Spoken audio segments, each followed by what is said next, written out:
Hi. Cruel to be kind, bass, the bass line. Now I've sent you a video. I think it's the one that you said that you'd seen. Um, so yeah, and you see the guy playing the bass line, and from that and from the song itself, obviously, you can hear it's a pretty simple bass line. I mean, in terms of timing, it's a very simple bass line. It's either crotchets, like 1, 2, 3, 4. Why do I have no volume? Um, hmm. Let me just turn that up a bit. Yeah, and it's either 1, 2, 3, 4, 1, 2, 3, 4, or 1, 3, and 4, 1.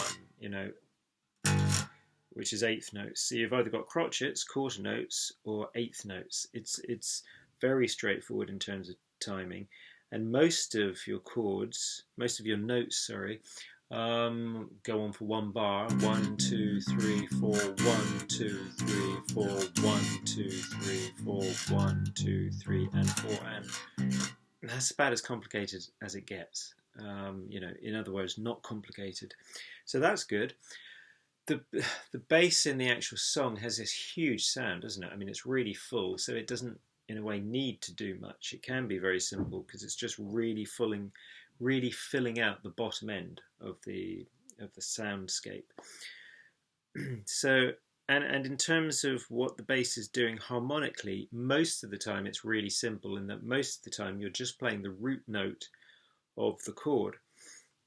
But not in the introduction. That's probably the most complicated bit in terms of harmony, and even that's not very complicated. But if we have a look, just got to make sure that I stay in shot. Big bass, it's very difficult to get all of this in shot. But if you look at the intro again of the Ultimate Guitar chord lyric sheet that I sent you, and it's got intro, you've got C, G over B, G/B, that's the chord, and that's what so the guitarist is playing G with the lowest note B, and the bass player is playing the note B. And then, God, I've really lost volume here. That's better. Okay.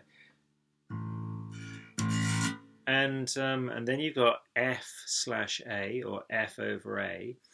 And I was saying in the guitar video, I'm not sure if the guitarist actually plays that, but they've put that in on the chord lyric sheet because the bass player plays the note A when the band is playing the chord F. And then you've got G, which is just the root note. Yeah, so we start off C with the chord C, and the bass player is playing the note C. 1, 2, 3, 4. And it's just that. It's just quarter notes, 1, 2, 3, 4, crotchets. And you can see with my picking hand, I'm doing alternate fingers. Yeah? And remember, try and get that rest stroke happening. Remember, the rest stroke is the finger plucks the string, and instead of, as on a guitar, most of the time you're doing free strokes, where once you pluck, the finger just is in the air. Doesn't come to rest on anything. With the rest stroke, it comes to rest on the string directly above. Why? Well, you can hear the difference in tone. That's a free stroke. It's a smaller, thinner sound. And that's a rest stroke. It's a louder, fatter sound, bigger sound. Let me just, again, make sure I'm in shot. Yeah, good. Okay, did that. So the first chord is C, and the bass player is playing the note C. 1, 2, 3, 4. The next chord is G, or G over B, and the bass player plays note B. Why does that work? Because the note B is one of the notes in the chord G, because the chord G is made up of the notes G, B, and D. That's it. That's a G chord, yeah? So instead of playing the root note, instead of going C, G, yeah, the bass player is going root note of C to the B note of the G chord. And and the B note of a G chord is the major third. Then he plays the A note of an F chord, and an F chord is the note F, A, and C. And again the A is the major third of the chord F, and the bass player is playing the major third rather than the root. So he's playing C, which is the root of C, B, which is the major third of G, of the chord G, A, which is the major third of the chord F, and then G, which is the root note of the chord G. And he's doing that because then you get that nice descending line of, rather than if he played the root note for each chord, you'd get this: C, G, F, G. Now that sound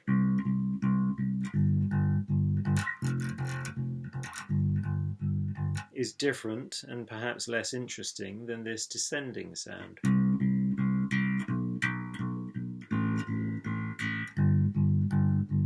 Yeah? And because chords are made up of notes, we can choose as a bass player which note of the chord to play. So that's what he's doing. He's choosing to play the note B of the G chord. He could have chosen to play the note G, the root note, or he could have chosen to play the note D. So if the chords are going C to G, he could have gone C for the first chord, and then the note D for the second chord, for the G chord, yeah? It all depends on if it sounds good in the context of the song, yeah? And because these are simple chords, they're all major chords, and they're all triads, you know, a simple C, a simple G, a simple F, even though it's G over B, that's an inversion. But they're 3-note chords, so we've only got 3 notes to play with. If they were dominant 7 and major 7 and minor 7 chords, well, those are 4-note chords, so then you'd have 4 notes to play with, yeah? So if it was, for example, C major 7, you could play not just either the note C, the root note, or E, or G, you could play B as well, yeah? Because that's 4 notes of a major 7 chord, whereas a simple C major is just those notes, just like the simple G is and the simple F is. Yeah, so that's harmonically the most complex part of the song. And we said rhythmically, very simple. It's either the quarter notes, crotchets, 1, 2, 3, 4, 1, 2, 3, 4, 1, 2, 3, 4, 1, 2, 3, and 4, and he puts that in, doesn't he? I can't remember if he does it both times around because the intro goes around this chord progression twice. But that little bit, timing-wise, it's 1, 2, 3, and 4, and. So you heard what I did. I just started playing the 8th notes or the quavers instead of just crotchets. Yeah. And in terms of notes, it's the G, open A, second fret A, which is the note B, and then that takes you back to the note C, 3rd fret of the A string. Now in the video you'll see the guy doing this: C, B,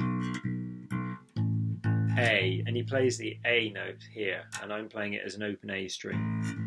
You can choose, it's up to you. I'm playing it as an open A string because 2 reasons. 1, because it's easier, and also because an open string rings more than a fretted string. So I actually like the sound of that more than the sound of that. It doesn't matter, you can play it wherever you want. The main thing is that you've got C, 2, 3, 4, B, 2, 3, 4, A, 2, 3, 4, G, 2, 3, and 4, and then you're back to 1, 2, 3, 4, 1, 2, 3, 4, 1, 2, 3, 4, 1 and 2 and 3 and 4 and 1 and 2 and 3 and 4 and just as it's about to go into the verse, you got that it's all eighth notes or quavers, yeah? 1 and 2 and 3 and 4 and 1 and 2 and 3 and 4 and then you're into the verse, yeah? So I'll stop this video here. So the main things to note, which notes there are, which notes he's playing, why he's playing those notes, we've gone through that, the harmony, yeah, the theory of the harmony. And with your picking hand, you can see I'm doing walking fingers, alternate fingers. It's really good. I know the bass player in the video, I think he's going like this a lot with just one finger. And yes, you can do that and that's okay, but it really is easier in the long run to keep time if you do the alternate fingers. So I really would practice the alternate fingers. And this is a simple bass line, like I said, so it's a good one to practice your alternate fingers on because you don't have to think too much about this hand because it is so simple and the rhythm's simple. So the next video I will do will be about either just the verse or the verse and the chorus. But I'll leave this one here because I've gone on quite a lot about the theory of the harmony, and I see that we've got to 10 minutes or 11 minutes, so yeah, I won't make them all too long. Okay, bye.